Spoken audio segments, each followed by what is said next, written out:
Fur has been in style since prehistoric times. Talk about a fashion original. In those early days, fur garments were pretty basic. Their main purpose was to keep people warm, a primary need. These days, fur is often a fashion choice, but it still provides old-fashioned warmth.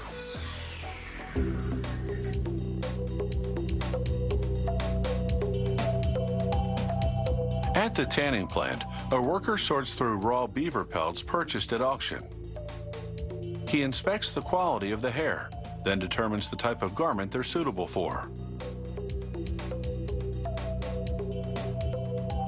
He hammers a lot number into the underside of the pelt. It perforates the skin.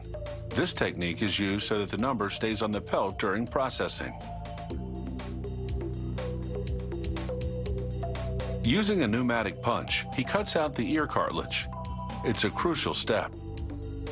They need to get rid of the cartilage early on so the pelts can go through certain machines during tanning.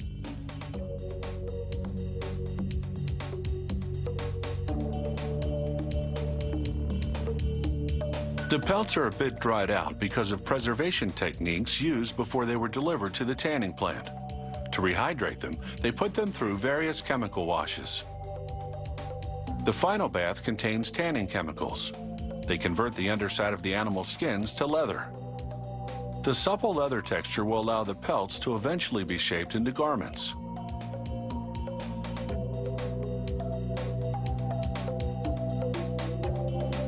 Between each wash, the furs go into a wringer. It spins out the excess liquid.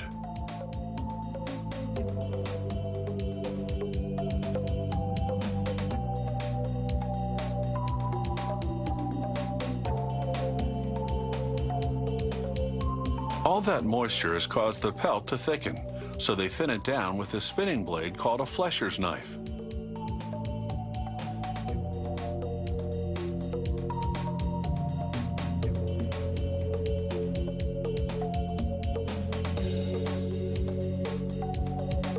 You need to be an expert to wield this tool. One false move and you'll cut into the follicles and lose fur.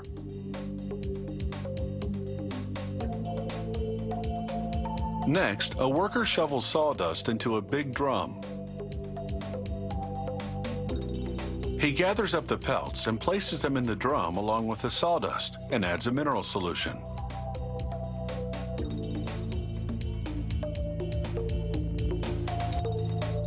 The drum turns, tossing it all for about half an hour.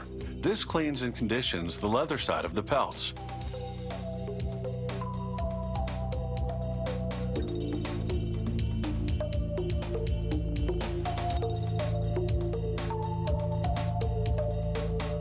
The furs emerge still damp, so they hang them over wooden dowels, leather side up. The rest of the sawdust will fall away in subsequent operations.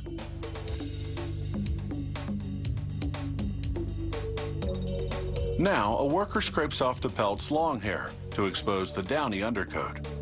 This undercoat has a more desirable look and texture.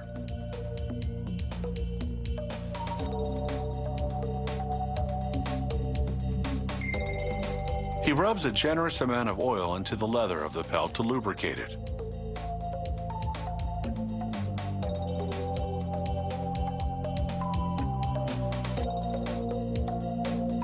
Then he tosses the pelts into a kicker box, so named for the automated kickers. The kicking action causes the oils to penetrate the skin. Next, a spinning metal wheel tugs at the pelt to stretch it.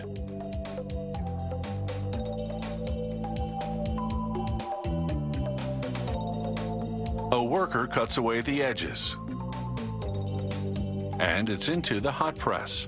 This irons and adds luster to the fur. After a quick brush, the pelts get one more press. Then a shearing machine cuts the hairs to an even length.